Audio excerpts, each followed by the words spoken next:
2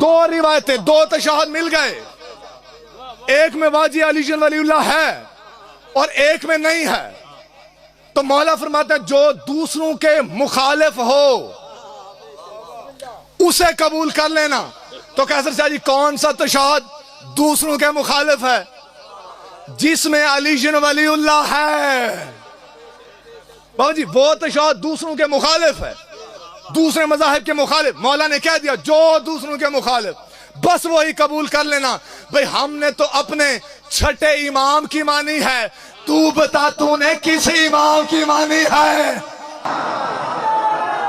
ہم نے اپنے چھٹے امام کی مانی ہے. چلے آپ نے ہم سے تو سوال کر لیا کہ جی علی کی گواہی کہاں لکھی ہوئی ہے. میں اگر آپ سے پوچھوں کہ مولانا صاحب ہمیں تو بتا یہ مولوی کی ولایت کہاں لکھی ہوئی ہے، یہ مولوی کی تقلید کہاں لکھی ہوئی ہے، یہ حدیثیں چھوڑ کے فتووں پہ عمل کرنا کہاں لکھا ہوا؟ اللہ اکبر، زندہ باد ہیں علی والے. یہ کہاں لکھا ہوا ہے؟ اگر تو سوال کرتا ہے تو سوال کرنے ہمیں بھی آتے ہیں. اور میں نے پہلے بھی یہ جملہ کہا تھا، میں پھر منبر سے علم عباس کو گواہ بنا کے کہنے لگا ہوں. بابا جی قبر کے اندر ولایت فقیہ کا نہیں، ولایت علی کا سوال ہونا ہے.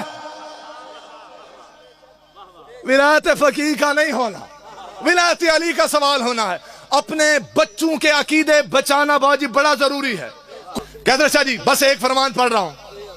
بابا جی اب حدیث قدسی ہے، حدیث قدسی ہے. لوگ کہتے ہیں علی کی گواہی دی، نعوذ باللہ ثم نعوذ باللہ. جس نے علی کی گواہی دی اس کی نماز باطل ہو گئی. میں منبر سے صدر صاحب اجازت دیں تو علم عباس کو گواہ بنا کے کہتا ہوں، جو بندہ یہ عقیدہ رکھے اس کا ایمان باطل ہے. جس کا یہ عقیدہ ہو کہ علی سے نماز باطل ہے اس کا ایمان باطل ہے. نہیں ایمان مکمل ہو سکتا علی کے بغیر. حدیث قدسی ہے، کتاب کا نام ہے اعمال شیخ صدوق. خود رب العزت نے فرمایا، قبلہ آپ سنیے گا، فرمان سنیے گا، دل پہ لکھنے والا ہے. فرمایا لا اقبل عمل عامل منہم الا باقرار ولایت علی مع نبوت احمد رسول. فرمایا میں اللہ کسی عمل کرنے والے کا، قیصر شاہ جی فرمایا کوئی عمل قبول نہیں کرتا جب تک وہ رسالت کے ساتھ علی کی ولایت کی گواہی نہ دے. سرکار جب تک رسالت کے ساتھ ولایت کا اقرار نہ کرے میں اللہ کسی کا عمل قبول ہی نہیں کرتا. اور بھئی تو ہمارے اعمال پہ فتوے لگاتا ہے، ذرا اپنے گریبان میں جھانکنا، تیرا عمل بچتا ہے یا نہیں بچتا؟ تو اپنے اچھا باطل کہتا ہے کسے قبلہ؟ جسے اللہ رد کر دے اسے باطل کہا جاتا ہے. اللہ کہتا ہے جب تک رسالت کے ساتھ ولایت کا اقرار نہ کیا جائے اللہ عمل قبول کرتا نہیں ہے. تو پھر سب سے افضل عمل ہے نماز. اس میں رسالت کی گواہی بھی ہے، یا پھر نماز سے رسالت کی گواہی نکال یا پھر ولایت کو شامل کر لے. بابا جی یا پھر اللہ اکبر. تو زندہ باد، سارے مل کے بھائی جان. خدا فرمائے میں کسی کا عمل قبول نہیں کرتا جب تک رسالت کے ساتھ ولایت کا اقرار نہ ہو. مجھے آپ سب بتائیں کیا نماز میں رسالت کا اقرار کیا جاتا ہے نہیں کیا جاتا؟ کرتے ہیں نا، رسالت کا اقرار کیا جاتا ہے. تو جب کیا جاتا ہے تو پھر میرے مولا فرماتے ہیں اللہ نے کہا رسالت کے ساتھ ولایت کا اقرار کرو. اللہ کہتا ہے ولایت کا اقرار کرو، مولوی کہتا ہے ولایت نہ پڑھو. میں اللہ کی مانوں یا مولوی کی مانوں؟ اللہ اکبر. بس ختم ہو گیا بیان. قیصر شاہ جی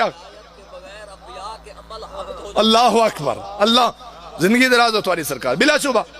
تو کوشش کر ولایت علی تے فتوے لاونے چھوڑ دے اگر اپنی آخرت بچاونا چاہنا ہے.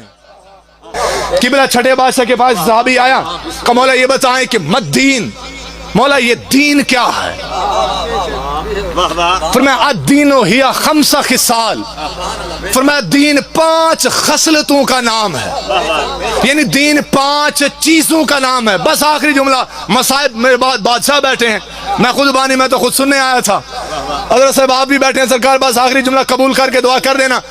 دین 5 چیزوں کا نام ہے. مولا کون کون سی؟ فرمایا اول نماز، روزہ، حج، زکوٰۃ، اور پھر فرمایا 5ویں میرے دادا علی کی ولایات. جسے سمجھ آئے بھی وہ تو بولے ہیں. زندگی دراز ہو بھئی آپ کی، صدا سلامت رہیں. 5 چیزوں کا نام ہے دین. نماز، روزہ، حج، زکوٰۃ، 5ویں ولایت علی. اس بندے نے قریب آ کے کہا مولا یہ تو بتائیں کہ ان میں سب سے افضل کیا ہے؟ میرے مولا نے مسکرا کے کہا کہ میرے دادا علی کی ولایت. اس بندے کے چہرے پہ پریشانی آئی کہ مولا کیسے؟ نماز اللہ کی وہ ہلکی ہو گئی، روزہ اللہ کا وہ ہلکا ہو گیا، زکوٰۃ اللہ کی وہ ہلکی ہو گئی، حج اللہ کے ہر گھر کا وہ ہلکا ہو گیا. تیرے دادا علی کی ولایت وہ سب سے افضل ہو گئی، تیرے دادا علی کی ولایت وہ سب سے افضل ہو گئی. بابا جی میں نے جملہ بھی پڑھنا ہے، میں نے چہرے بھی پڑھنے ہیں. کہا تیرے دادا علی کی ولایت وہ سب سے افضل ہو گئی. علی کے علی بیٹے کے چہرے پہ جلال آیا. میرے مولا نے جلال میں آ کر کہا کہ اللہ تیرا منہ توڑے، نماز سفر میں قصر ہو جاتی ہے، روزہ بیمار پہ واجب نہیں ہے، زکوٰۃ غریب دے نہیں سکتا، حج پہ مسکین جا نہیں سکتا، اور میرے دادا علی کی ولایت امیر پر بھی واجب ہے، غریب پر بھی واجب ہے، بچے پر بھی واجب ہے، جوان پر بھی واجب. اللہ اکبر بھائی.